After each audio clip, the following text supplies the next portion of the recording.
Namshukuru Loba, Muumba pekee wa kweli, ambaye ametuwezesha tena, tumekusanyika tena kwa siku ya leo, na salamu tena kwa upya kwa wale wengine ambao bado labda ndio wameingia.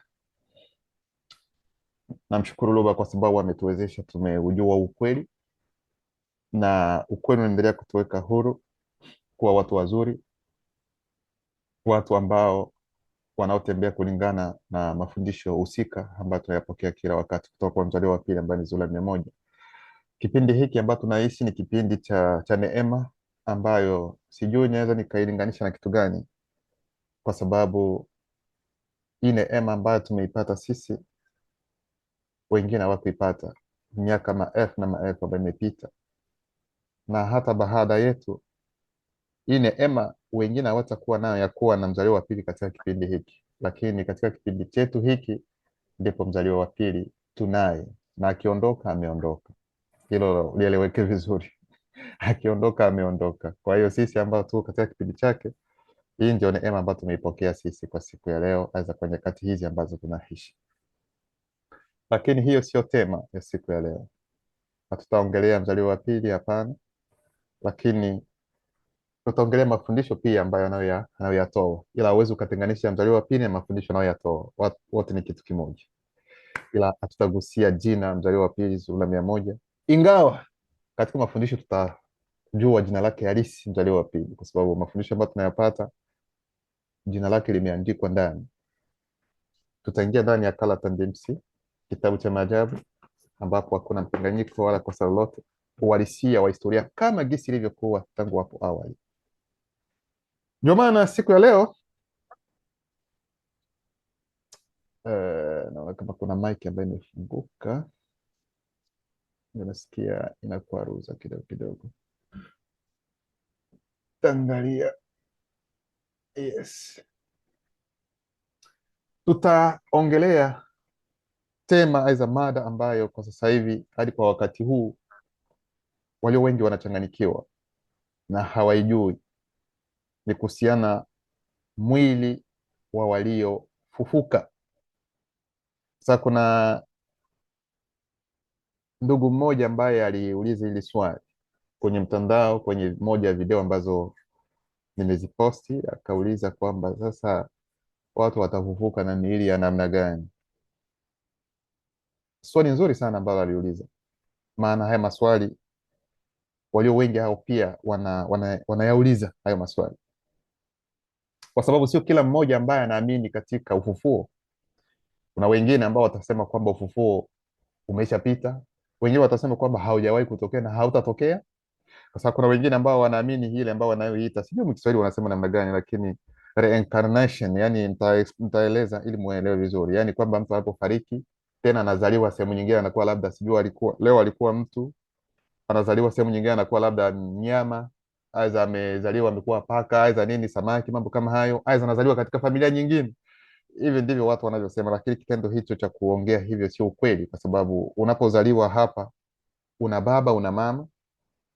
Hauwezi ukazaliwa katika familia nyingine ambapo kuna baba na mama mwingine, hilo haliwezekani, kwa sababu wewe umetokana na baba yako na mama yako. Hivyo ndivyo ilivyo. Hauwezi ukazaliwa sehemu nyingine tena kwamba uwe na baba mwingine, hilo haliwezekani.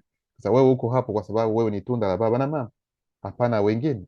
Lakini walio wengi wataamini hivyo, watasema kwamba wao wanaamini katika hilo, na wengine wanaamini kwamba wanapofariki imeisha basi, kwamba mwisho ni unafariki na inaisha, kila kitu kimeisha, hakutatokea mambo ya hukumu. Wengine wanaamini kwamba wataenda kwenye hukumu, wengine wanaamini kwamba ukifariki leo tu bam, unaingia, kama ulikuwa haumpendi Yesu, unaingia jehanamu, unaanza kuungua moto wa jehanamu.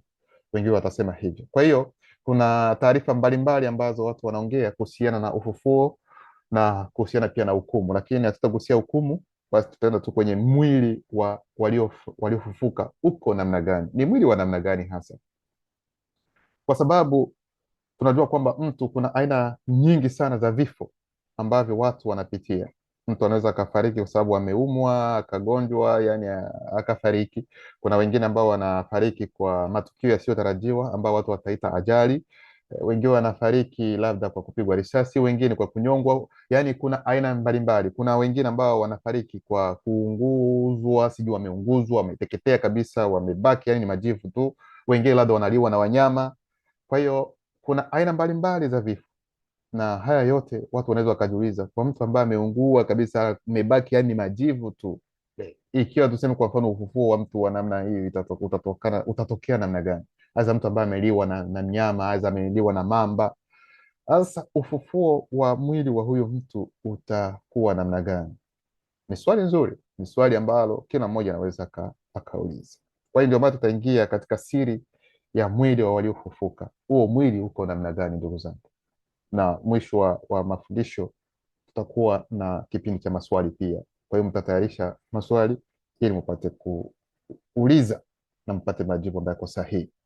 Ndio maana tunaingia katika kitabu cha Esombe. Esombe ndiye watakayeita kwa jina la Paulo, Paulo wa Tarso, lakini jina lake halisi ni Esombe kwa sababu Esombe alikuwa ni mtu mweusi, sio mzungu. Picha zote ambazo wataonyesha sio kweli, kwa sababu mitume, manabii wote walikuwa watu weusi. Kristo wa kweli alikuwa mweusi. Hilo hatuwezi tukabishana tena, za kuongea mengi sana kuhusiana na hilo, lakini inajulikana. Esombe sura yake ya 8 mstari wa 8 hadi 10 anaanza kusema hivi: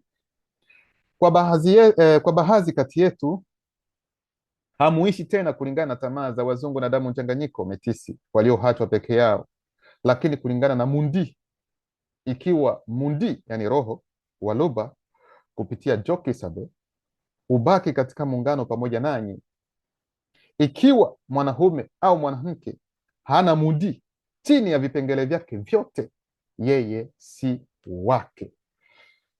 Hapa Esombe, kulingana na fundisho hili ambalo tumeanza kuliongelea, anawaeleza watu waliopokea neno la Luba kwanza. Anawaambia, anasema kwamba kuna baadhi walio wengi waliopokea ukweli hawaenendi tena kulingana na tamaa ai za makosa za mambo ambayo wazungu na damu mchanganyiko wanaoyafanya. Ina maana kwamba ni watu ambao wameacha kutenda dhambi kwa hiari tuseme. Kwa hiyo wanatembea kulingana na ukweli, wanatembea kulingana na mafundisho walioyapokea. Na anawaambia kwamba ikiwa mtu hana mundi wa Luba, yani mundi ndiye roho, ikiwa mtu hana roho, bali ni Roho Mtakatifu katika vipengele vyake vyote, yani mtu huyo si wa Luba, mtu huyo si wa neno. Ndio maana yake. Sasa ataendelea kusema kwamba na ikiwa mundi yani roho anawafikia baadhi wanaojulikana kutoka kwa jamii yetu, ambaye ni jamii nyote mnajua ni mweusi, ambaye anasema hapa ni kweli utakufa kwa sababu ya dhambi ya asili kutokana na moto na moto ambayo wataita Adamu na Eva, lakini roho yenyewe inaishi kwa sababu ya haki, kuna mabano, chini ya uangalizi wa roho wa haki. Na ikiwa mudi wa yeye aliyemfufua Jokisabe kutoka miongoni mwa wafu, kuna mabano wanaojulikana, tunafunga mabano, atabaki ndani yenu. Yeye aliyemfufua Jokisabe kupitia mudi wake kutoka miongoni mwa wafu wanaojulikana atarudisha uhai kwa miili yenu inayokufa kupitia mudi wake anayeishi katika muungano nanyi. Maana yake nini hapa? Huu ulikuwa tu kwanza ni utangulizi ambao Esombe anatutayarisha ili tuende kupokea sasa neno lenyewe, kwa sababu anapenda kuonyesha kwamba bila kuwa na mundi, bila kuwa na Roho Mtakatifu wa Luba, hamtapata kuingia katika agizo kuu la vitu ambao watasita ufalme wa Mungu, ngisi wanavyoita ndani ya madhehebu za dini mbalimbali. Kwa hiyo usipokuwa na Roho Mtakatifu, utaingia namna gani? Sasa ni namna gani kufanya ili upate Roho Mtakatifu na upate kuingia katika agizo kuu la vitu? Hayo maswali labda baada ya kipindi mweza mkauliza tu, majibu yatakuja. Ndio maana mafundisho yetu yatakuwa na vipengele mbalimbali. Kipengele cha kwanza, ufunuo kuhusu ufufuo, yaani ufunuo unaohusu ufufuo. Tutaenda kuambia ni nani aiza ni nini ufufuo, kwa sababu walio wengi wanaongelea kusema amefufuliwa. Kuna wengine ambao watasema kwamba kuna mtu ambaye alikuwa amefariki, mchungaji akamwombea, mtu akafufuka.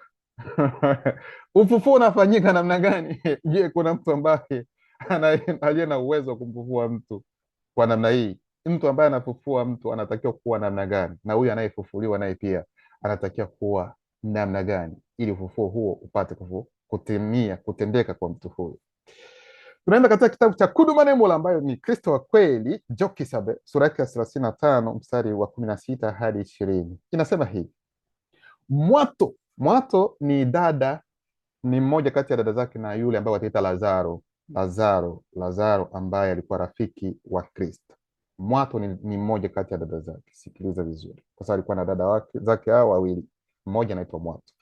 Huyu ndio tunazungumza kwanza kwa sasa hivi.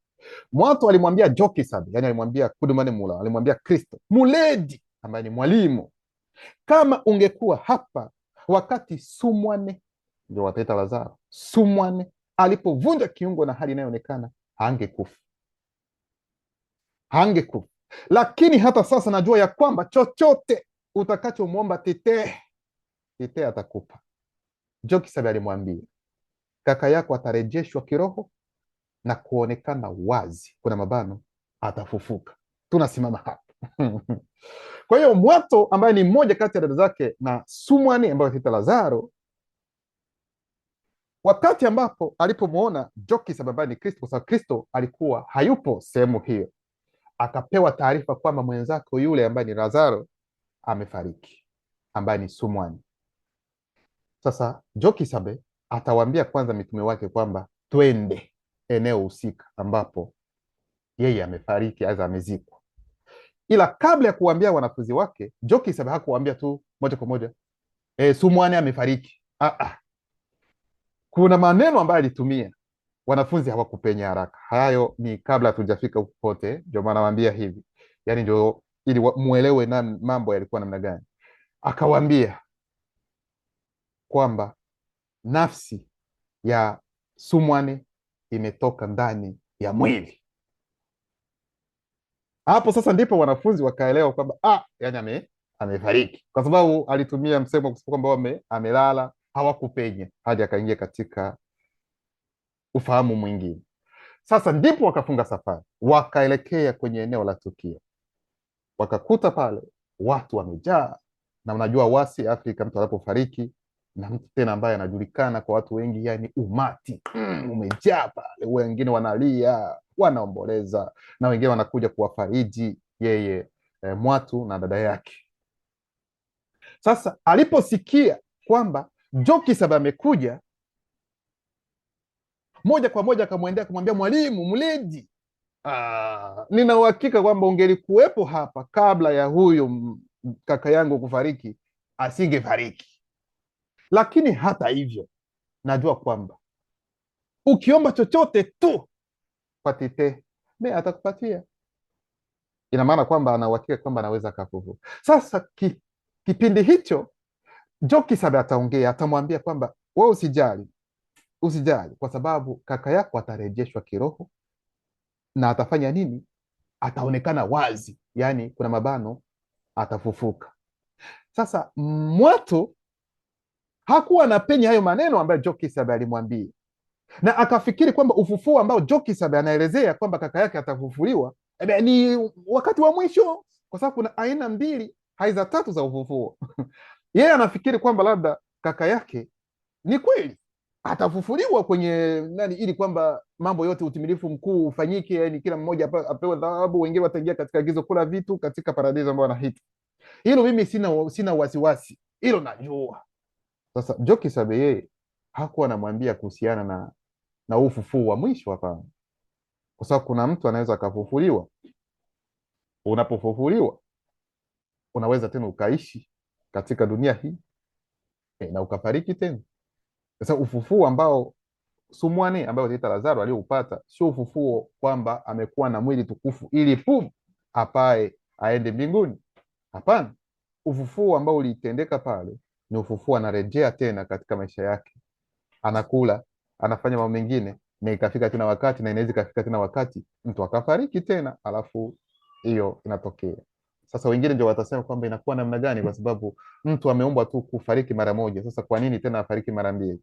Kwa sababu ndio haya ni mambo ambayo tunaweza tukasema ambayo hayatokei kwa kila mmoja, ni aina nyingine ya neema kupata kufufuliwa.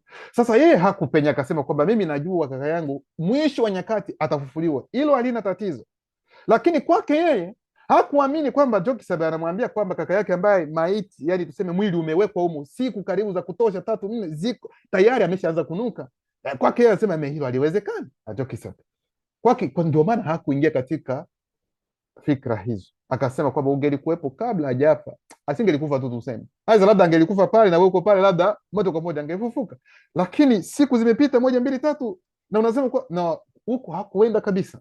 Yeye alienda katika hali ya ufufuo ule wa mwisho, ambapo anapata roho tukufu kuingia katika agizo kula vitu.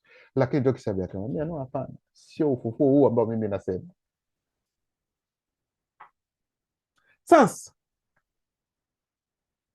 akasema najua. Mwatu akajibu najua kwamba atarejeshwa kiroho wakati wa utimilifu mkuu, yani ufufuo wa mwisho, siku ya mwisho.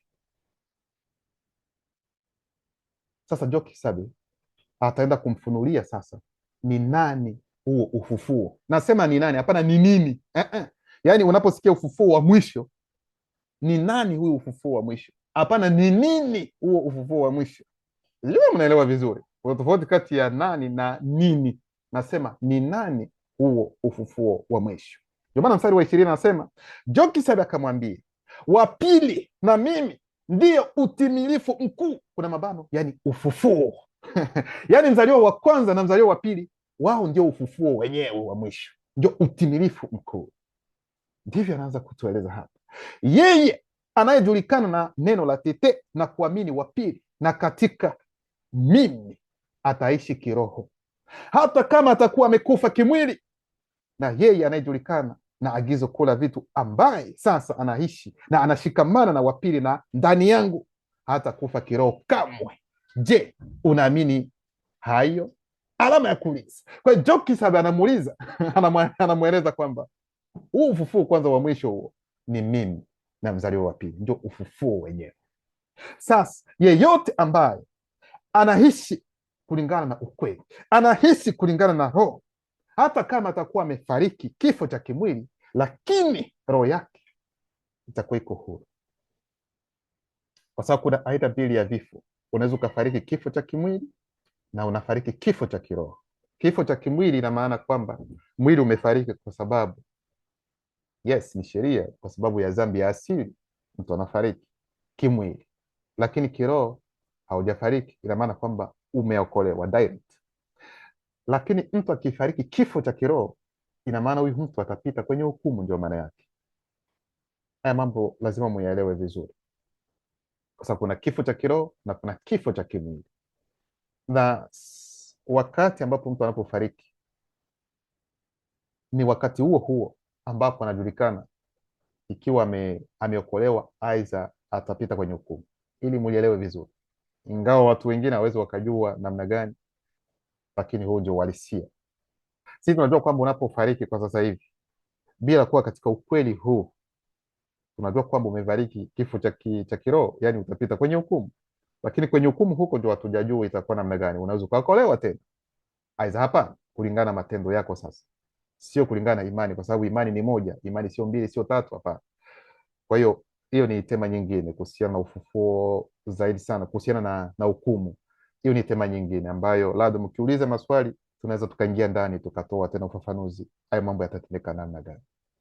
Sasa Jokisab akamweleza na je, unaamini haya yote, kwamba ikiwa mtu anatembea kulingana na ukweli, anaamini haya mafundisho, anatembea, unaelewa kwamba mwisho wa nyakati huyo mtu atafufuliwa na ataingia katika agizo kula vitu, ataingia katika ufalme huo ambao ataita ufalme wa Mungu. Je, unaamini hayo? Kwa hiyo ufufuo wa mwisho kabisa, yani ni uzima wenyewe, na huu uzima ndiye Jokisab, ndiye mzaliwa wa pili. Ndivyo anavyosema hapa, kwa sababu uzima haufariki, uzima hauwezi ukafa. Uzima ni kitu ambacho hakifariki. Ndio maana dhana ya uzima haijapewa kila mtu.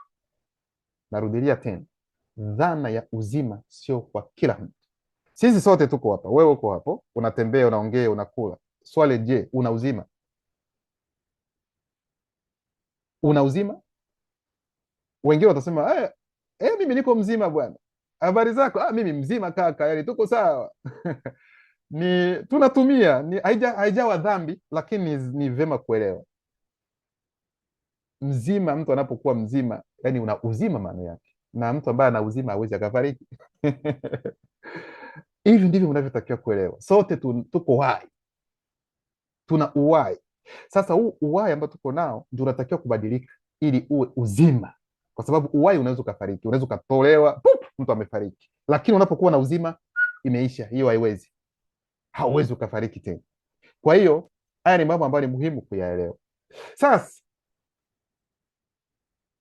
mtu wanapoambia kwamba mtu amefariki, alikuwa yuko zidi ya Yesu, ni mfano kwamba huyu mtu kama sisi hapa hivi, kwa mfano tuamini huyu Yesu hajawahi kuwepo. Wakristo watasema kwamba nyinyi mkifariki, boom, mnaingia katika jehanamu, mnaanza kuungua papa milele na milele. Wao wataongea hivi, yaani unaungua milele na milele. Sisi kwamba tunaungua milele na milele. Sasa swali ambalo nitauliza, kwa sababu tunajua kwamba dhana ya milele na milele sio ya kila mtu. Dhana ya milele na milele ni kwa ajili ya wale ambao wamerisi ufalme ambao wanaita ufalme wa mbinguni. Yaani uzima wa milele haupo kwa wale watenda dhambi. Uzima wa milele sio kwa wale ambao wasio katika ukweli. Ina maana kwamba hata mtu amefariki katika dhambi hawezi akahukumiwa milele na milele. Hilo haliwezekani, kwa sababu dhana ya milele na milele sio ya mtu ambaye ametenda dhambi. Hapana. Hapo napita, mkiwa na swali mtauliza kwenye maswali. Tunaendelea. Kwa hiyo sasa Jokisa anawaambia kwamba huo ufufuo huo wa mwisho kabisa, huo uzima huo ndio mimi na wa pili. Kwa hiyo lengo la ufufuo wa mwisho, ndugu zangu, lengo la ufufuo kamili ni kwamba mtu apate kuwa na mwili ambao uko mwili tukufu, kwa sababu bila huo mwili hauwezi ukaingia katika gizo kula vitu. Maana kwa mwili huo hauwezi ukaingia katika ulimwengu wa kiroho, kwa sababu huu mwili ni wa hali inayoonekana, sio wa hali nyingine. Kwa hiyo unatakiwa kubadilishwa ili kwamba upate kuingia. Sasa utabadilishwa, huo mwili utabadilishwa namna gani? Ni nini ambacho unatakiwa kukifanya ili kwamba huu mwili ambao uko hivi, ambao unachoka, unahisi njaa nini, upate kubadilika na uingie katika gizo kula vitu? Tunajua kwamba ni mundi ambaye ni roho anayefufua, si ndio? Ndivyo tumeona, mundi anafufua, yani ni roho anayefufua. Lakini kuna aina nyingine ya ufufuo. Kuna ufufuo mwingine ambao utatokea kwa wale ambao waliokufa katika dhambi. Wao pia watafufuliwa kwa wakati wao. Sikilizeni kwa makini. Kuna aina mbili, aidha tatu za ufufuo. Aina ya kwanza ya ufufuo ni ule ufufuo ambao mtu anaishi hapa, kama ule mfano ambao tumechukua wa Lazaro ambaye ni sumwane, alifariki akafufuliwa, akaendelea tena kula maisha katika hali hii, kula chakula na mengine. Huyu ulikuwa ni ufufuo. Lakini kuna ufufuo wa pili pia ambao ni kwa wale ambao waliomaliza safari vizuri, waliofariki wakiwa katika ukweli, wamefariki kifo cha kimwili, watafufuliwa. Hao watapata mwili tukufu direct, ni nyakati za mwisho. Lakini na kuna ufufuo wa pili kuhusiana na wale ambao hawakufariki katika ukweli, yani wamekufa kifo cha kiroho, yani hao watafufuliwa, sio katika lengo lingine la kupita kwenye hukumu. Sasa wao watafufuliwa, hawatafufuliwa tena na mundi na roho. Wao watafufuliwa kwa sababu kuna roho wa uwepo ndiye atakayewafanya kwamba wawe katika uhai ili waende hukumiwa. Na wanapoenda kwenye hukumu, sio mwili wa kimwili ambao utaenda, hapana, ni nafsi ndio itakayoenda kwenye hukumu. Hilo mulielewe vizuri. Sasa ufufuo huo unatendeka namna gani? Namna gani tunaweza tukaamini, tunaweza tukaelewa? Kwa sababu mtu ikiwa amefariki, aliunguzwa, yaani labda ni bomu ya nyuklia, boom, kama jinsi unavyoona dunia wakati huo mambo yanaenda huko na huko, watu wanapigwa, yani mabomu zinashuka, boom, wengine yani hauwezi ukaona mtu ama haita uone, yani ni yani hauwezi ukaona. Sasa watu kama hawa wanaweza wakafufuka namna gani? Watu ambao wameliwa na mnyama, Simba amerarua mtu, amemmaliza kabisa, kila kitu kimemalizika. Mamba wamekula watu. Sasa ufufuo wa watu kama hao utatendeka namna gani?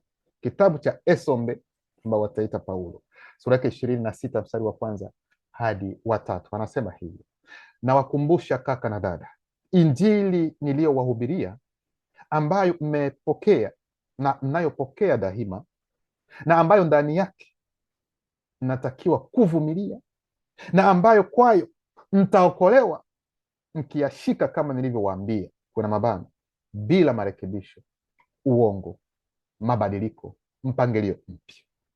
Yaani anasema hivi, unapopokea injili ambayo ni injili ya kweli, injili halisi, kwa sababu walio wengi wanasema kwamba tunatangaza injili. Unatangaza injili ya namna gani? Kwa sababu kuna aina mbalimbali za injili. Kuna injili ambayo ni ya ukweli na kuna injili zingine ambazo si injili za kweli. Sasa utajuaje kwamba injili hii ni injili ya ukweli na injili ile sio ya ukweli? Hapo ndio maana walio wengi wanakwama, hawajui kujua ukweli uko wapi na uongo uko wapi, wanaingia katika mkanganyiko. Sasa ikiwa unapenda kujua injili ya kweli ni ipi, sikiliza sasa kwa makini. Ikiwa umepokea injili na hiyo injili inakufanya ubadiliki kuwa mtu mzuri, mtu mpya, mtu ambaye ulikuwa unatenda mambo ambayo ni mabaya lakini umeyahacha kwelikweli, mtu ambaye ulikuwa na hasira za haraka haraka, lakini kulingana na injili ambayo umepokea umebadilika kabisa. Wewe mwenyewe unasema kwamba wow, hapa mimi nimekuwa mtu ambaye niko tofauti. Injili ambayo inakufanya uwe na namna ya kutafakari vizuri. Hata mawazo yako sio mawazo tena yale ambayo ni ya dhambi dhambi, no, ni mawazo ambayo yamebadilika. Hiyo ni injili ambayo unaweza kusema ni injili ya kweli, na hiyo injili ya kweli ndio itakayokufanya upate kuokolewa. Kwa sababu ya nini uokolewe na kwa nini upate uzima? Kwa sababu kuokolewa ni kupata uzima wa milele. Sasa hiyo, kwa sababu ndani ya injili hiyo kuna mbegu. Sikiliza kwa makini, na hiyo mbegu ambayo iko ndani ya injili ya mafundisho, kuna uzima ndani yake. Sasa unapopokea mafundisho, unapopokea hiyo injili, ina maana kwamba tayari pia kuna mbegu ambayo umeipokea ambayo ni uzima. Uzima umo ndani ya mbegu, yani ndani ya injili hiyo ambayo umepata. Sasa unapoweka ndani, sasa hilo neno aidha injili yenyewe inaenda kubadilisha ule uhai wako, yani utu wako kuwa uzima baadaye, polepole, lakini sio kitu ambacho kinatu direct pup, moja kwa moja. Hapa ni mabadiliko ambayo yanaenda kidogo kidogo. Kwa hiyo kuna wale ambao wataamini katika dini zingine, aidha wataamini, wana imani zingine ambazo ziko tofauti na ukweli huu ambao umeletwa na mzaliwa wa pili. Hawawezi wakanyakuliwa, hawawezi wakafufuliwa kwenda katika agizo kula vitu, kwenda katika ufalme wa mbinguni. Hilo haliwezekani, kwa sababu unatakiwa kuwa katika ukweli ili kwamba upate unyakuo, upate kufufuliwa, mwili wako upate kubadilishwa. Lakini mbegu ambayo imo ndani ya mafundisho ambayo yanapata, hakuna uzima ndani yake, yaani ni kifo ambacho kimo ndani ya mafundisho ambayo wanaoyapata. Huu ndio tofauti. Sasa haya mafundisho hayawezi yakawabadilisha, na ndio tunayoona. Mimi nilikuwa katika Ukristo, nilikuwa mfuasi kwa miaka ya kutosha sana humo, najua maisha yangu jinsi yalivyokuwa, na hakuna siku ambayo nilikuwa na haja kwenda kanisa, nilikuwa naenda kila mara. Lakini mabadiliko ya mwili wangu, kusema kwamba labda dhambi kuacha njoo hivi nini, tulikuwa tunaongea tu baba, lakini kutenda kama jinsi kutakiwa, no. Tuseme ukweli, sote tulikuwa humo, tusemezani ukweli. Na ndio maana mimi nafurahi, maana kuna mtu ambaye anaweza kaniambia kuhusiana na Ukristo, maana mimi nimekaa humo miaka ya kutosha, nimezaliwa humo, nilienda kwenye nani kama kwanzia Sunday school jinsi unavyoita hadi nimekuwa, kwa sababu wazazi wangu hakuna mtu ambaye ataniambia kuhusiana na hilo. Lakini kuhusiana na utakaso, ndugu zangu, ilikuwa ni hadisi kabisa, kujua namna gani unaweza kufanya waache kutenda dhambi. Fanya hivi, mnaenda kanisani, wanaongea tuache dhambi, na yule anayesema hivi ameshikwa, alikuwa na mwanamke nje huko, lakini anakuja mbele anasema, msiniangalie gisi mimi ninavyofanya, bali mnisikilize kile ambacho ninachokiongea. Hakuna ujinga kama hii, hakuna. Maana maji machafu hakuwezi kukatoka maji masafi, hata iwe namna gani. Chemchemu ya maji mazuri haiwezi katoa maji machafu, hata kuwe nini. Msisikie gisi wanavyosema kwamba Msiangalie mimi, msikilize kile ambacho tunachokiongea. No, mti wa papai hauwezi ukatoa maembe, hilo haliwezekani, na mti wa maembe kutoa chungwa, hilo haliwezekani. Ili mlielewe vizuri, kwa maana walio wengi wanasema kwamba lakini anatoa anaongea vizuri, anaongea vizuri. Mimi naona kwamba hakuna mazuri ambayo anaweza katoka kwenye mdomo wa mtu ambaye ni mbaya. Hivi sijui kama mnaelewa vizuri. Hata shetani mlima bobe, ili kumshika mtu anatumia ukweli na uongo, anachanga pamoja ili kumshika mtu. Hivyo ndivyo ilivyo, na unapochanga ukweli na uongo, huo wote ni uongo tu, kwa sababu uongo hauwezi yani ukweli hauwezi ukachangamana na uongo hata kidogo.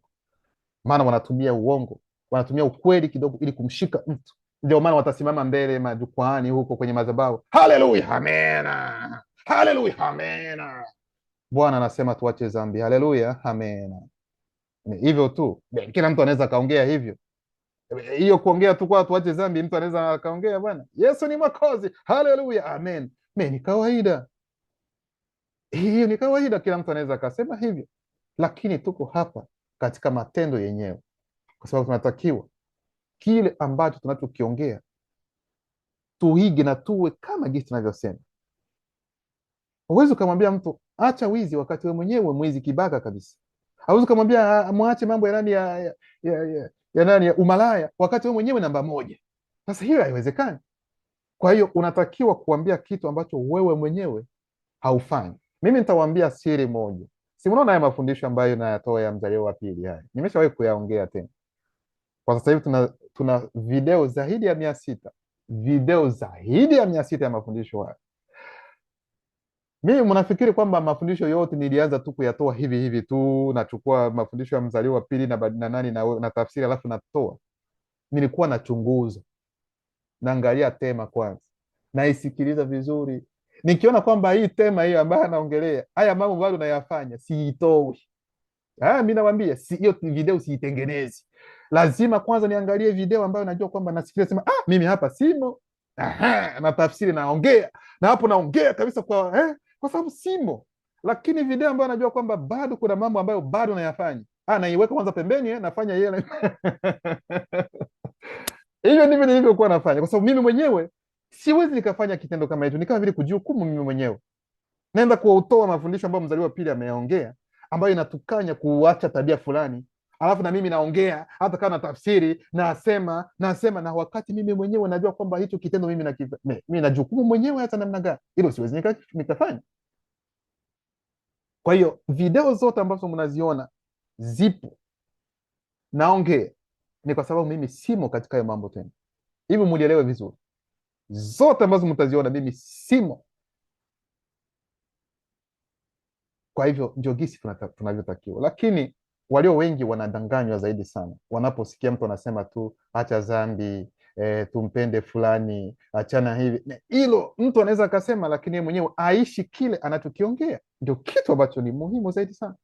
Lakini mnadanganywa tu na muonekano na wengine kwa sababu ya hisia tu, anampenda fulani siwezi nikamwangusha. Hakuna swala la kuangushana za namna gani. Mtu kama aongei ukweli, hafanyi kile ambacho ni cha ukweli, unaacha kumsapoti. Kwani usapoti mtu ambaye anaendelea kufanya mambo ambayo si mazuri?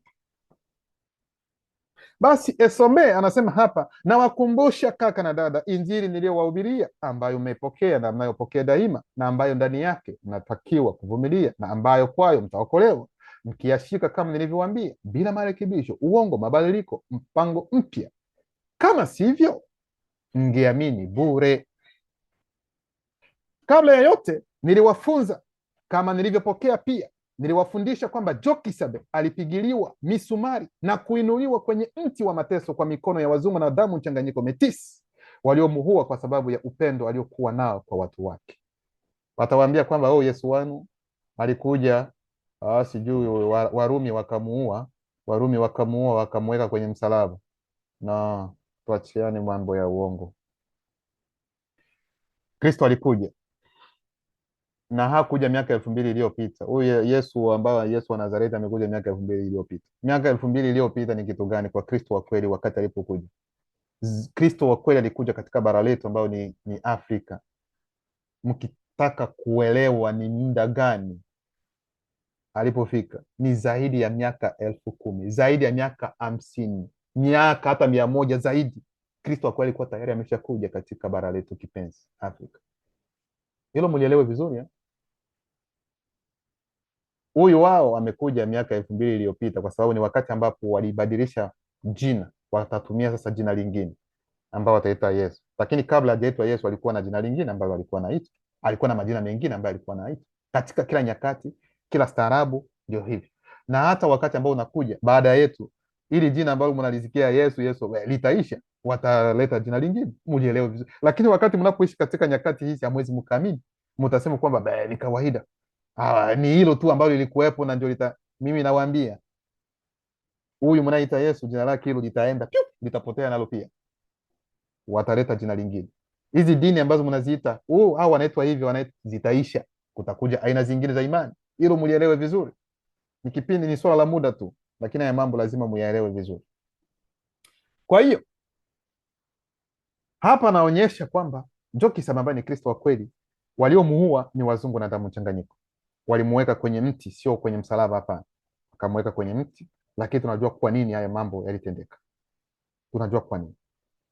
Na kipengele sasa cha pili ni kuhusiana sasa na ufufuo wetu. Ufufuo wetu ni kwa wale ambao wamemaliza safari salama. Ufufuo utafanyika namna gani? Kitabu cha Esombe sura yake 26 mstari wa 6 hadi 23 inasema hivi: walakini, ili ndio swali, walakini ikiwa inahubiriwa kwamba Jokisab amefufuka kutoka kwa wafu, baadhi ya wale walioamini wanawezaje kusema kwamba hakuna ufufuo wa wafu? Kama gisi nilivyosema, kuna watu wanaoamini kwamba hakutakuwepo na ufufuo. Kuna wengine ambao wamesema kwamba ufufuo tayari umeshafanyika, na wengine wanasema kwamba bwana, mambo ya ufufuo bwana hakuna, acha dunia tukitoka hapa inaisha, hakuna vitu vingine, kwako inaisha. No, hakuna swala la kuisha. Hukumu ya mwisho itatokea, lakini mwisho wa dunia kama gisi watu wanavyofikiri, sio leo, sio kesho, sio miaka 2000 3000, na kutapita miaka na miaka, maelfu na maelfu, mabilioni na mabilioni na mabilioni ya miaka kabla dunia hii haijaisha. Hilo mulielewe vizuri. Kwa hiyo watu wanaokuja kuhubiria watu kwamba dunia inataka isha, dunia sijui vita vya 3 vya dunia, n'importe quoi. Nyinyi mnafikiri kitu gani kuhusiana na dunia? Dunia kuisha kwa namna gisi wanavyosema kwamba ndio Kristo wao Yesu atakuja, hatakuja kwa sababu hajawahi kuwepo. Wewe unatakiwa kuja kama upo, lakini kama upo hauwezi ukaje uje kufanya kitu gani bwana? Kwa hiyo hilo ni jambo ambalo mnatakiwa kuelewa. Dunia haishi leo, dunia haishi kesho. Tapita vizazi na vizazi baada yetu sisi, vizazi na vizazi, miaka na miaka, mabilioni na mabilioni, kama kuna mamiliati ya miaka Kiswahili itapita na mwisho bado hujafika, kwa sababu kweli unatakiwa kutawala. Ukweli unatakiwa kutawala. Watu weusi wanatakiwa kuchukua nafasi yao kama jinsi ilivyokuwa hapo awali, ili kwamba mwisho upate kabisa kufikia. Lazima hayo mambo yatokee. Sasa anasema hapa, ikiwa inahubiriwa kwamba Jokisab amefufuka kutoka kwa wafu, baadhi ya wale walioamini wanawezaje kusema kwamba hakuna ufufuo wa wafu? Sasa kwa nini watu wengine waseme kwamba wafu hawatafufuliwa? Namna gani? Kama hakuna ufufuo wa wafu, basi Jokisab hakufufuliwa pia. Ikiwa mnasema kwamba Jokisab kwamba hakutakuwa ufufuo, tukubaliane kwamba labda Jokisab naye pia hakufufuliwa. Ndio maana kuna wengine ambao watakataa kwamba huyu Yesu hajawahi kufariki. Kuna dini zingine ambazo zitasema kwamba hajawahi kufariki. Kuna mwingine ambaye alifariki nafasi yake hajawahi kuzikwa nini. Hayo ni mambo ya, kama hakuna ufufuo wa wafu, basi Jokisab hakufufuliwa pia. Kuna mabano, wala hata Sumwane ambao waliita Lazaro, kaka yake ya Mwato na hiyo ambaye Jokisab alikuwa amemfufua pamoja na wengine wanaojulikana. Na kama Jokisab hakufufuka, basi mahubiri yetu hayana maana na imani yenu pia haina maana. Katika hali hiyo, tungekuwa mashahidi wa uongo kuhusiana na neno la Luba, kwani kama ingekuwa hivyo, tungeshuhudia dhidi ya neno la Luba kwa kusema kwamba Luba alimfufua Jokisab kupitia mudi wake, wakati hakumfufua. Ikiwa watu hawatafufuka tena, kwa maana kama wafu hawafufuliwi, basi Jokisab naye hakufufuliwa. Hivi ndivyo Esombe anavyowaambia. Ikiwa mnyi mnaona kwamba ufufuo hautatokea, basi tuseme sasa Jokisab naye hakufufuka. Sasa je, ni hivyo? Jibu ni hapana. Na kama Jokisab hajafufuka, imani yenu ni bure, bado mko katika dhambi zenu. Na kwa sababu hiyo pia wale waliokufa kimwili na sio kiroho katika kumwamini Joksabe wamepotea. Unaona, kama ni katika maisha haya tu tunayomtumainia Joksabe, sisi ndio watu wasio na furaha zaidi kuliko wote.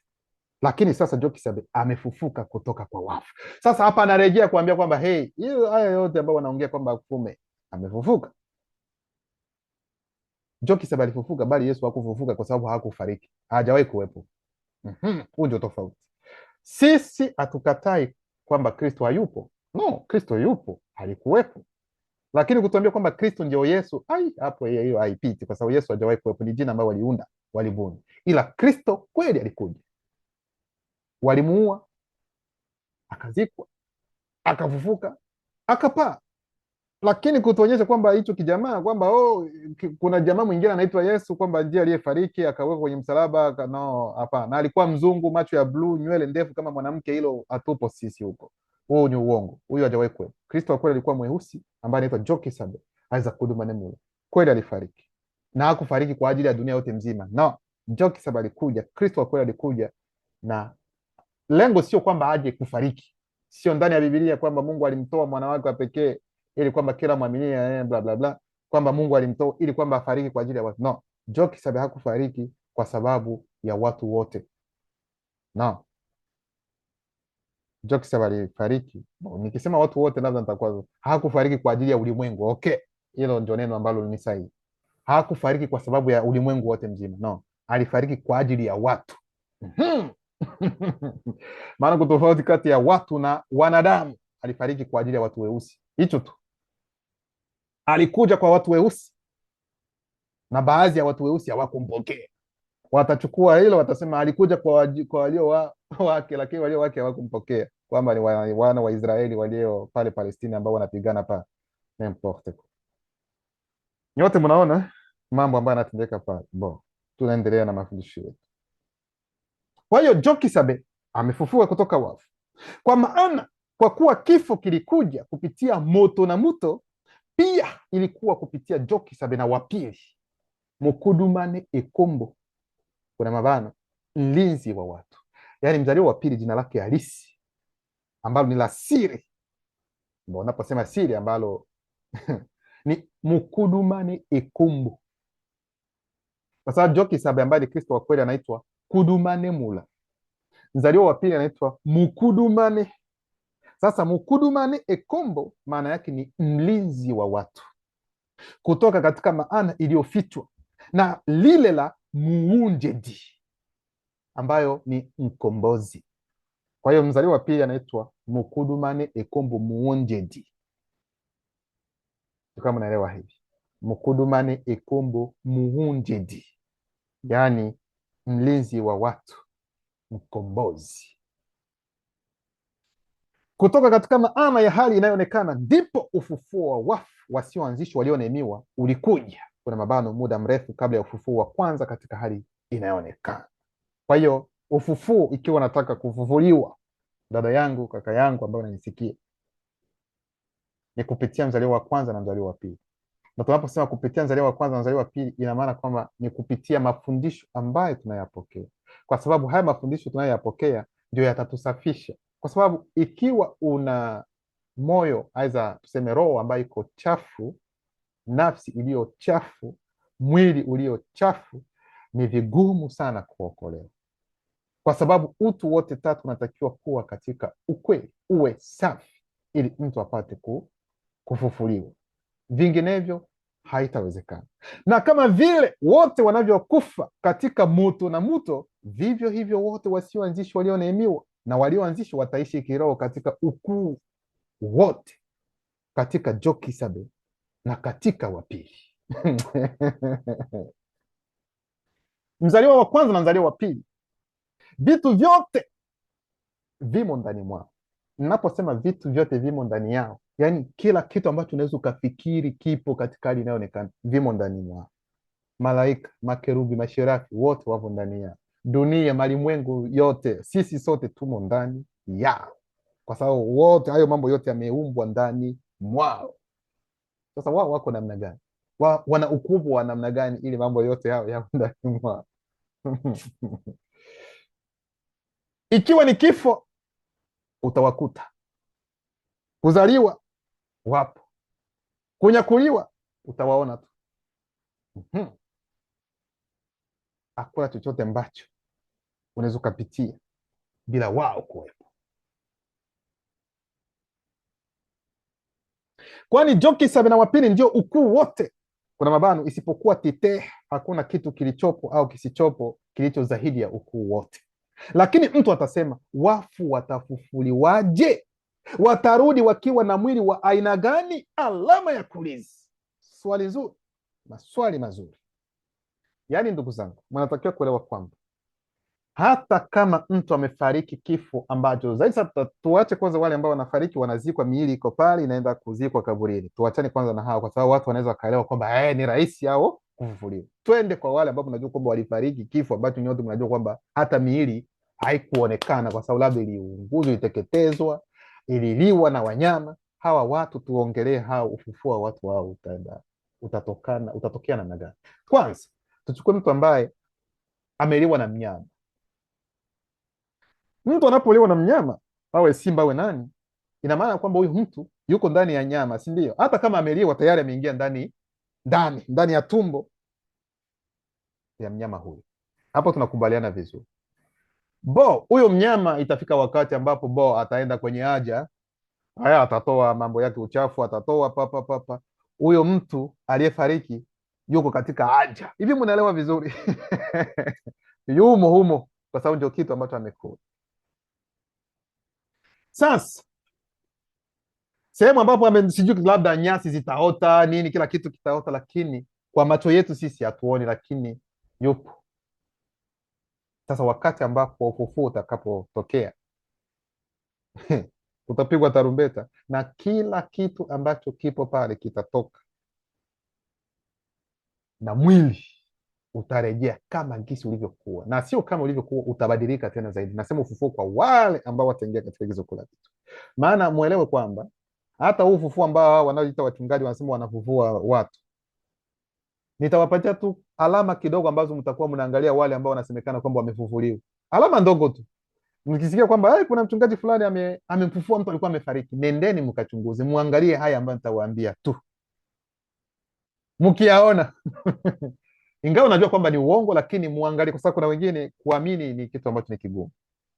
Ikiwa ulikuwa umefariki na ukafufuliwa, hata kama ulikuwa wanasema namna gani, na kovu yoyote kwenye mwili, kovu haipo. Sikilizeni kwa makini. Kama kulikuwa hata kakovu ambako ulikuwa nako kwenye uso, sasa mwili wako ndani, hakuna chochote ambacho kitatokea. Yani unakuja uko mpya.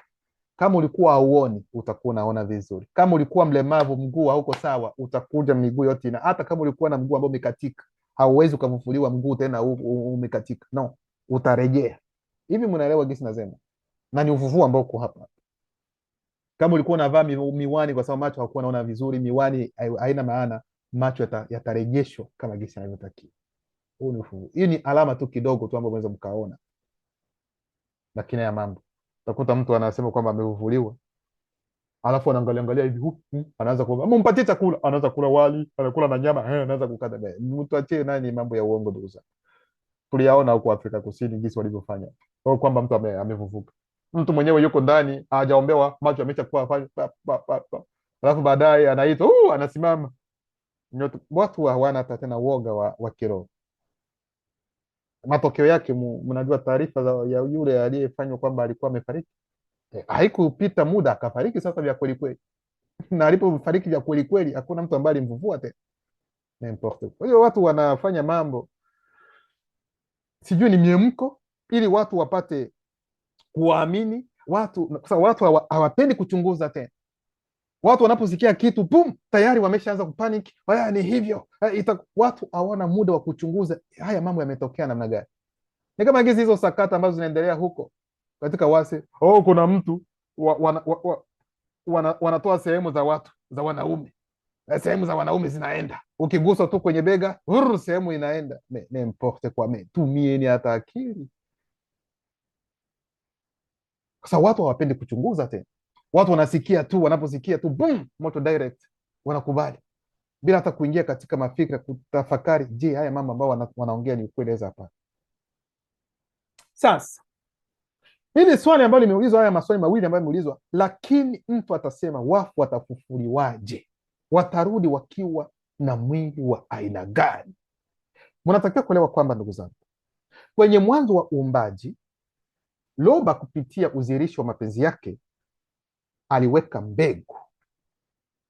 Sikilizeni vizuri, aliweka mbegu ya ufufuo ndani ya udongo. Mwelewe vizuri, aliweka mbegu ya ufufuo ndani ya udongo, wakati ambapo neno lilipochukua umbo la mbegu na likaingia ndani ya udongo, alafu mimea, nyasi, kila kitu vikaota, kwa sababu kuna mbegu ambayo iliwekwa ndani. Na sasa mtaenda kuelewa mambo, kwa nini mwili wa mtu anapozikwa na inapokuwa anaweza akarejeshwa na ukawa tena upya. Tunaenda polepole, mwende kuelewa vizuri. Lakini mtu atasema wafu watafufuliwaje? Watarudi wakiwa na mwili wa aina gani? Unapopanda mbegu lazima kwanza ibadilike, kuna mabano, ife kabla ya kuwa mmea hai. Nyote mnajua, wale ambao ni wakulima mnajua namna gani mnavyofanya. Unapochukua kwa mfano mbegu ambayo ni maharage, tuseme unapochukua maharage ili kwenda kupanda, utachimba, utaweka. Sasa ili kwamba maharage haya yapate kuota, inatakiwa kwanza hayo maharage ambayo umepanda yataoza kwanza ndani. Sijui kama unaona hivi, yataoza, alafu utatokea sasa mmea ambayo ni mpya. Kwa hiyo pia, ili kwamba mtu apate kufufuka, inatakiwa ule mwili wake ambao ni wa dhamani ufariki kwanza, uoze, alafu ndipo sasa mwili mwingine unatakiwa kutokea. Ndio maana akasema hapo, unapopanda mbegu lazima kwanza ibadilike, yaani ife kabla ya kuwa mmea hai. Sasa kutokana kwamba mtu wa kwanza aliumbwa kwa udongo, na ni kupitia udongo ambapo kulikuwa na alama tayari ya ufufuo ndani yake, wakati ambapo neno lilipoingia katika ndani ya ardhi, neno liliacha hiyo mbegu ya uzima ndani ya udongo. Sikilizeni kwa makini. Sasa wakati ambapo mwili unapoingizwa ndani, ina maana kwamba tayari kuna kile kihini cha uzima ambacho kimebaki ndani humo, kitafanya contact na huu mwili ambao uko ndani, ambao umezikwa, ambao uko ndani, ili kwamba upate kufufuka ukiwa tofauti. Na unachopanda si mwili wa mmea utakaohota, bali mbegu rahisi, ngano au kitu kingine chochote. Kwa hiyo unapochukua kwa mfano maharagi, tuseme kwa mfano mahindi, unachukua mahindi, unajua gisi lili, unapanda, kitakachotokea sio mahindi tena direct, kuna mmea ambao utatokea, mahindi tena yataota tena, itakuja tena baadaye tena huko. Hivyo ndivyo anavyotueleza Loba kupitia udhihirisho wa mapenzi yake kabla ya anguko ya hali inayoonekana. Aliamuru na neno lake linalotoa uzima liliingia ndani ya ardhi katika umbo la mbegu, ndivyo nilivyosema, ambalo lilirutubisha ardhi kwa kila aina ya mimea, ili nayo itoe eudu, yani nyasi zinazobeba mbegu, na miti ya matunda inayobeba matunda, kila mmoja kulingana na aina yake, na ambayo ina ndani yake nguvu zake za kuzaa juu ya dunia. Hivyo aliipa kila mbegu mwili wake mwenyewe. Maana yake ni nini? Ndio maana unapochukua kwa mfano, hata ukiwa na kiazi ambacho haujamenya zama mwingine, ukitupia sehemu fulani kidogo, unaona kinaanza kuota. Kiazi hakina haja kwamba labda utafute dume wa kiazi aweza jike, no. Yaani hizo mbegu tayari wako nazo, tayari wameshapewa hiyo nguvu. Ukitukua unakula embe gogwa, unatupa hata sehemu fulani, baada ya siku kadhaa unaona inaanza kuota. Ilifanya namna gani ili kwamba ipate kuota? Kwa sababu hiyo mbegu tayari imo ndani, yaani uwezo huo mbegu ilipewa kwamba inaweza nikasema kujizaa tena upya. Tukasema hivi. Kwa hiyo haya yote yalitokea wakati ambapo neno lilipoingia ndani ya ardhi, ili kwamba haya mambo yatokee. Sasa huu uwezo wakahacha ndani ya mimea, kwamba wawe na uwezo wa kujizaa tena wenyewe baadaye. Kwa hiyo ndio maana mtu kwenye mwanzo alikuwa na hayo mambo pia, Sasa kutokana kwamba mwili wa mtu kwa sasa hivi unafariki, unakufa, ulimwengu wa kiroho ukaamua kwamba hiyo mbegu isiwe tena ndani ya mwili, bali iwe ibaki ndani ya roho. Ndio maana mtu anapofariki, mwili usionazikwa, nafsi inapelekwa katika makao ya wafu, kama amekufa katika ukweli, wafu walio na ufahamu, alafu roho inasafishwa, inarudi sehemu ambapo ilitoka. Hilo ndio jambo ambalo natakiwa kuelewa. Viumbe vyote hai vya hali inayoonekana havina mwili mmoja, kuna mabano wala masafa sawa. Watu wana miili yao binafsi na asili yao, wanyama wana nyingine, ndege nyingine tena, na samaki pia wana nyingine. Kwa hiyo kila mmoja ana mwili wake. Pia kuna miili ya mbinguni na miili ya duniani, lakini fahari ya miili ya mbinguni ni kitu kimoja na ile ya miili ya duniani ni kitu kingine. Moja ni ya mwanga wa jua, nyingine ni mwanga wa mwezi wa ajabu, na nyingine ni mwangaza wa nyota. Hata nyota moja, yani pamoja na roho, hutofautiana katika mwangaza na nyota nyingine, yani roho. Hata kaka zetu wa kiroho walio katika agizo kula vitu, namna ya kung'aa kwao iko tofauti kila mmoja, kulingana na ukuu, kulingana na, kwa sababu kuna roho ambazo ziliumbwa kabla ya zingine, hizo zitakuwa na uweza zaidi kuliko roho zingine ambazo zimekuja baadaye, ambazo zimeumbwa baadaye. Ndivyo ilivyo kuhusu ufufuo. Kuna mabano wa mwisho wa wafu. Mwili hupandwa katika hali ya kuharibika, yani ya kufa, hufufuliwa katika hali ya kutoharibika, yani ya kutokufa, kwa sababu tumeona kwamba katika ardhi kuna mbegu ya uzima iliyoachwa kwenye mwanzo huo mbaji, kwamba wakati fulani mwili huo ambao uliopotea, uliofariki, ukiingia lazima tena urejeshwe upya. Ndio maana inaombwa sana mtu anapofariki, hapana kwenda kumuunguza, sio vizuri, sio vizuri. Utaratibu ni kwamba mtu anapofariki, nendeni mkamzika. Lakini wengine watasema kwamba unajua, kama kwa mfano nchi za Ulaya, walio wengi wanasema sijui ni bei sana kuzika, kupata sehemu, yani inaomba pesa za kutosha. Kwa hiyo ndio maana wanafanya nini, wengine wanaenda kuunguza, wanapata majivu kidogo, alafu wanachimba kidogo, wanafukia hayo majivu. Sio vizuri kikawaida, sio vizuri. Ni vizuri mtu anapofariki arudishwe kwenye udongo, kwa sababu huo mwili huo umetoka katika udongo, aende direct katika udongo wenyewe. Huu ndio utaratibu ambao ni mzuri. Lakini inapotokea kwa wale wengine ambao hawakutarajia, wanaunguzwa, wanaliwa, hicho ni kitu kingine, lakini sio kuchagua kwamba mimi napenda kuunguzwa nikifariki, sipendi waone wajue kwamba ni wapi nilipo, wengine wasije wakachukua sijui viungo vyangu hapana, sio kwa namna hii. Ndio maana kila mmoja anatakiwa kutayarisha vizuri kabisa sehemu ambapo anaweza kazikwa. Nikisema hivi wengine wanaogopa kwamba sasa mtu akianza kuandaa hayo, si anajitayarisha kwamba afariki. Sasa sisi kwa nini? Yani sisi tunasahau kwamba tutafariki. Kuna watu wengine, kuna wakati ambapo wanasahau kama vile hawatafariki. Wanapoona fulani amefariki ndio wanakumbuka anaangalia, mimi bado mdogo bwana, miaka 20 30, bado dunia bado yetu kaka. Nani amekuambia kwamba dunia bado ni ya kweli? Hakuna mtu ambaye anajua kwamba ni wakati gani atatoka. Kwa hiyo maana nasema kwamba kila wakati tuwe tunaishi kila siku kama vile ni siku yetu ya mwisho tu, maana hatujui. Ndio maana kama una uwezo wa kula, kama una uwezo wa kujivika, jivike. Kama una pesa kwamba utaenda kwenye mgahawa, utaenda bichi kule, miguu kule, yani sijui unatulia hivi, jua linakuja, unapata raha, soda yako unafungua, unapiga pale kapa, kunywa, muda ungali nao, kulingana na kweli, kwa sababu unaishi mara moja tu, unaenda. Ili lazima mulielewe vizuri. Mtu akifariki ameisha kabisa, imeenda. Swala la kula chipsi, mayai, sahau, hakuna tena, yani imeisha kabisa. Kwa hiyo ndio maana muda ndio huu wa mtu anaweza akafanya kila kitu, lakini iwe kulingana na ukweli, isiwe kulingana na uongo. Hapana.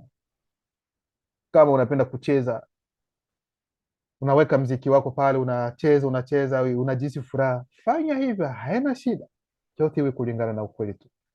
Hilo jambo lazima mlielewe. Alafu anaendelea kusema kwamba mwili huo upandwa katika aibu na utaamka katika utukufu, upandwa katika udhaifu lakini utaamka katika nguvu, upandwa mwili wa kimwili na utafufuliwa mwili wa asili ya kiroho. Kuna miili ya kimwili katika vipengele na maumbo, yani masafa tofauti. Pia kuna miili ya kiroho katika vipengele na maumbo ya masafa tofauti. Ndani ya Biblia huyu Paulo ndani ya Biblia za kisasa anasema kwamba mtu wa kwanza ni wa duniani na mtu wa pili ni wa kiroho. Mtu wa kwanza ni wa kiroho na wa pili ndiye huyu anayeonekana, kwa sababu mtu ambaye mtaita Adamu nini kabla ya ndio maana watu hawaelewi hivi, kwa nini mtu wa kwanza alipewa mamlaka juu ya wanyama na ndani ya wanyama. Watu hawajiulizi, kwa sababu kikawaida huyu anayeita Mungu anaheshimu haki ya mzaliwa wa kwanza, si ndio? Na kama anaheshimu haki ya mzaliwa wa kwanza, kwa sababu tuliona namna gani alivyosema kwamba ndio maana anamchukia hata Esau, anampenda sijui Yakobo za mwingine, kwa sababu Esau yeye alifanya nini? Aliuza kabisa kwa mchuzi tu, supu ameuza haki yake ya mzaliwa wa kwanza. Sasa ikiwa wanyama waliumbwa hapa kabla ya mtu hajazaliwa, inakuwa namna gani tena wanyama ndio wanakuwa wadogo kwa mtu ambaye amekuja baadaye? Kikawaida kabisa wanyama ndio wangekuwa kabisa wao ndio wakubwa kuliko mtu, kuliko huyo Adamu. Sasa imekuwa namna gani? Ni kwa sababu huyo mtu yeye mwanzo wake, asili yake haikuanzia hapa katika dunia. Maana kabla ya huyo mtu kuumbwa hapa, mnatakiwa kuelewa ni nani aliyeumbwa katika dunia hii. Ni mwili wake ulioumbwa katika dunia hii, ni mwili wa moto ulioumbwa katika dunia hii. Lakini roho yake, wakati ambapo mnaposoma ndani ya Biblia wanasema Mungu akapuliza pumzi ya uhai ndani ya pua ya huyo mtu, akafanya na mtu akawa hai. Hiyo pumzi hiyo ni nini? Pumzi ni roho yenyewe ambaye ni moto, ambaye ni roho wa mwisho kuumbwa, ndiye aliyekuja akaingia ndani ya mwili wake. Anapoingia ndani ya mwili, kunatokea kiumbe kingine ambacho ni nafsi, anakuwa nafsi hai. Hopa! Na ndio maana atakuwa juu ya wanyama, kwa sababu yeye hakuanzia hapa. Yeye asili yake ni ya kiroho kwanza, kabla ya kuwa katika alimanyika. Lakini kilicho cha kiroho ndicho cha kwanza na cha kimwili huja baadaye, kinyume na maandishi ya uongo ya wazungu yaliyopuliziwa na shetani mlima bobe kupitia demon, ambazo ni ndege incubus ya kidini ya daraja la juu ya jamii ya demon, ndege mseto katika umbo la tai, ambavyo vimezoea kuchukua sifa nyingi, ikiwa pamoja ikiwa mmoja wa vipendwa vya shetani mlima bobe, yani romba. Na kama vile tulivyobeba taswira kimwili, yani mawimbi ya kati katika hali inayoonekana, pia tutabeba taswira ya mbinguni katika agizo kula vitu zaidi ya mawimbi ya juu. Ninachomaanisha kaka na dada ni kwamba asili yetu ya sasa ya nyama, damu na mifupa haiwezi kurisi agizo kula vitu, wala kile kinachoharibika kurisi kutoharibika. Tazameni, nataka kuwafunulia siri moja. Hatutapita sote kifo, lakini sote tutabadilishwa kwa muda mfupi, kufumba na kufumbua, wakati wa tarumbeta ya mwisho ya ajabu. Hiyo tarumbeta nani ataipiga? Aidha tarumbeta yenyewe ni nini hasa? Mmoja wa walinzi wenye nguvu atapiga tarumbeta ya ajabu kiroho, atatoa ishara kwa kupuliza musibalongeri, tarumbeta hai, na wafu watafufuliwa bila kuharibika, nasi tutabadilishwa. Ina maana kwamba kuna tarumbeta ambayo itapigwa, na hiyo tarumbeta ni roho wa agizo kula vitu, ambayo wataita malaika, ambaye anaitwa tarumbeta. Sasa wakati ambapo tarumbeta itapigwa, ndipo wale wote waliokufa katika ukweli miili yao itarejeshwa, watafufuka. Na baada ya kufufuka sasa ndipo watabadilishwa. Huko ni mwisho, wataingia katika agizo kula vitu. Maana unapokufa katika ukweli hautapita kwenye hukumu, haina haja. Wale ambao watapita kwenye hukumu ni wale ambao waliofariki bila kujua ukweli. Ndio maana kitabu cha Kuduma Nimula, tunaenda kumalizia Kuduma Nimula sura yake ya 60 mstari wa 40 nasema, na tulipokuwa tukitazama anga kwa makini, Jokisabe alipoondoka, na hapa sasa ni wakati Jokisabe amenyakuliwa, tazama wanaume wawili weusi ambao ni walinzi waliovaa kitani inayong'aa walitutokea na kusema, wanaume wawasi, kwa nini mnasimama kutazama mbinguni? Huyu Jokisabe ambaye amechukuliwa juu mbinguni kutoka miongoni mwenu, mtamwona tena tu katika hali isiyoonekana baada ya utimilifu mkuu. Maana yake ni nini? Jokisam ambaye ni Kristo wa kweli alipofufuliwa na wakati alipopaa akaenda, hakubaki mbinguni, kwa sababu mbinguni ni kitu gani? Mbingu, kuna mbingu mamiliati na mamiliati. Akaingia katika agizo kula vitu, akatoka akaenda hadi nje ya uwepo usio kuwepo. Hilo tunalijua. Sasa Jokisam akasema, yani haiwezekani kwetu sisi na haiwezi katokea kumuona Jokisam hata iwe katika ndoto, hata katika maono, hilo halipo. Tofauti na hao Wakristo wanaosema oh, Yesu amenitokea, amekuja, ameniambia, nilikuwa naye. Kuna mchungaji mwingine ambaye ni wa uongo alisema kwamba kuna wakati ambapo Yesu alimpeleka hadi mbinguni, akaenda kumwona Mungu, Mungu akamweka kwenye mapaja yake, akambeba kama vile mtoto wake, mwanangu nini. Nikasema kwa nini watu wanapenda kudanganya mambo kama haya? Kwa hiyo unapokaa kwenye mapaja ya Mungu, mapaja yake yako namna gani? Ni makubwa, yako namna gani mapaja ya Mungu? Watu wanaongea mambo hata uoga hawana, wanaongea tu kwa sababu ya kuongea, kwa sababu huyo Mungu ni kiumbe. Hilo inaeleweka kwa sababu ana mapaja. Esombe sura yetu ya mwisho, Esombe sura yake 26 mstari wa 34 hadi 36, nasema maana inatakiwa kwamba mwili huu uharibikao uvae kutoharibika, nao huu wa kufa uvae kutokufa. Wakati mwili huu unaoharibika, yani unaohoza, utakapovaa kiroho kutoharibika, na kwamba mwili huu wa kufa utakapovaa kiroho kutokufa, ndipo ushindi kamili juu ya kifo, kuna mabano, kutoweka, maangamizi, utakuwa umepatikana.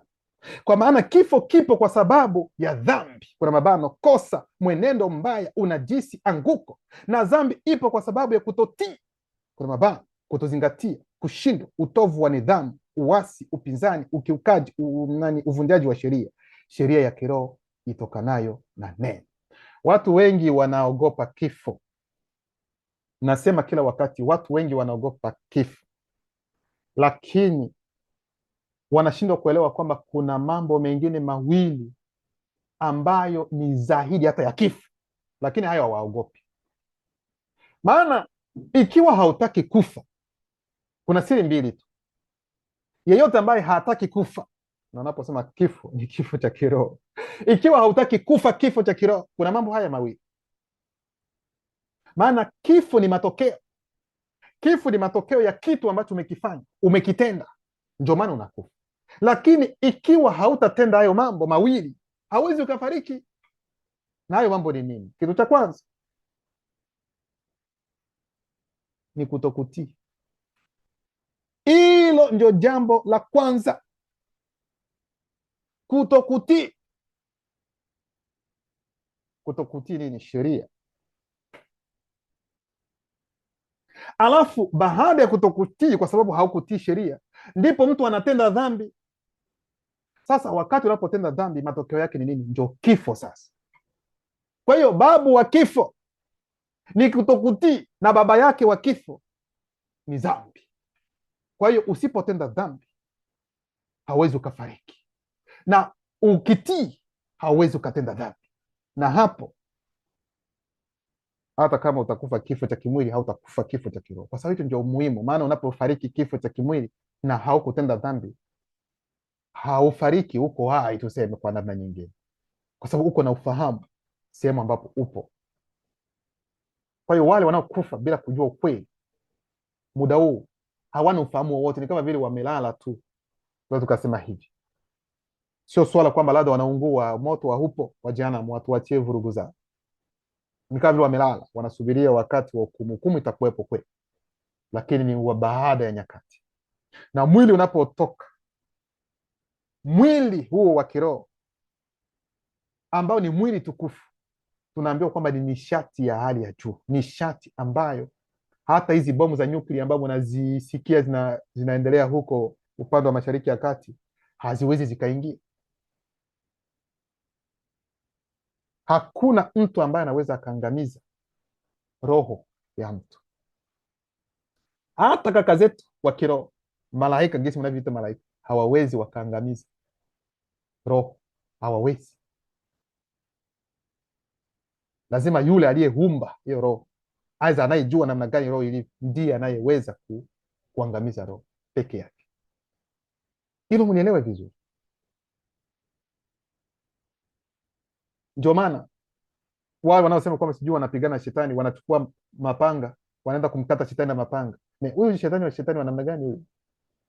Hata bomu za nyuklia, kuna viumbe vingine ambavyo viko duniani hapa vina mwili. Hata uchukue aina zote za bomu ambazo zipo katika dunia hii, hauwezi ukaviua, hauwezi ukaviangamiza. Nasema viumbe ambavyo viko katika hali inayoonekana, sisemi mbinguni, hasa sehemu nyingine. Ndani ya bahari kuna viumbe ambavyo hata uchukue bomu za nyuklia zozote upige pupupupu kwao nikavi unawakuna tu hivi. Sijui kama mnaelewa vizuri, na ni viumbe ambavyo viko katika hali inayoonekana. Sasa tuseme kuhusiana na roho sasa. Muleri amesema, ametuambia, maana mimi sijawahi kuona wakati ambapo unaweza ukaona roho yako, hata kama jinsi ulivyo hapo, ukiona tu hata roho yako, upate neema ya kuona roho yako jinsi ilivyo hawezi ukatamani hata kufanya kitu kingine, kwa sababu roho ya mtu ina mwanga wa hali ya juu. Sasa mwanga unatofautiana, kama mtu ambaye anatenda dhambi na mwingine. Nafsi hivyo hivyo, nafsi ni wewe, nafsi nayo pia ni mwili. Na ndio maana unapokuwa katika ukweli, haijalishi uko namna gani, usijikane, usijilaumu, usiseme kwamba kwa nini niko hivi. Wewe tembea kulingana na ukweli, hata kama wewe ni kipofu au uoni. Unafikiri nafsi yako ni kipofu pia? Aidha roho yako ni kipofu? Hamna. Hata kama mguu umekatwa, nafsi yako haina mguu mmoja, inaeneza yote miwili, hata roho yako inaeneza. Kwa hiyo kitendo cha huyu Yesu kusema kwamba ukiona jicho lako linakusumbua ling'owe, afadhali kuingia katika paradiso ukiwa na jicho moja kuliko n'importe quoi. Namna gani utaingia katika paradiso ukiwa na jicho moja? Haina maana, kwa sababu unapofariki na unapoenda katika ulimwengu, yani unarejeshwa kila kitu, unakuwa mpya, unaenea, una nishati ya hali ya juu. Kwa hiyo ndugu zangu, ni kidogo tu kuhusiana na miili ya waliofufuliwa itakuwa namna gani. Tumesema kwamba kuna aina 3 za ufufuo kwanza, lakini ufufuo ambao tumeongelea hapa ni ufufuo wa mwisho, miili ambayo itakuja. Mtu anaweza akafufuliwa kama ipata neema. Tunajua akina B ambao tunaita Elia, Elisha, wote waliweza kupitia uwezo wa neno, waliweza kuwafufua watoto kipindi fulani. Sawa, Njoki Sabe alimfufua Lazaro ambaye ni sumwane, tunaelewa, lakini sio huu ufufuo ndio tunaongea sisi. Tunaongea ufufuo wa mwisho kabisa, ambapo watu watapata miili tukufu ili kuingia katika agizo kula vitu ambavyo tunaita paradiso, kuishi maisha ya milele na milele. Kwa hiyo hayo ndugu zangu, ikiwa kutakuwa na maswali, msisite kuuliza kuhusiana na kipindi hiki, aidha hata kwa kipindi kingine, aidha kwenye vipindi vingine ambavyo vimeshatokea. Mko huru kuuliza maswali ndugu zangu. Tutembee kulingana na ukweli, msiogope. Huu ndio ukweli ambao utatufanya sisi tuokolewe. Tuwe watu ambao tunapenda kutembea kulingana na ukweli. Haina haja watoto wa Loba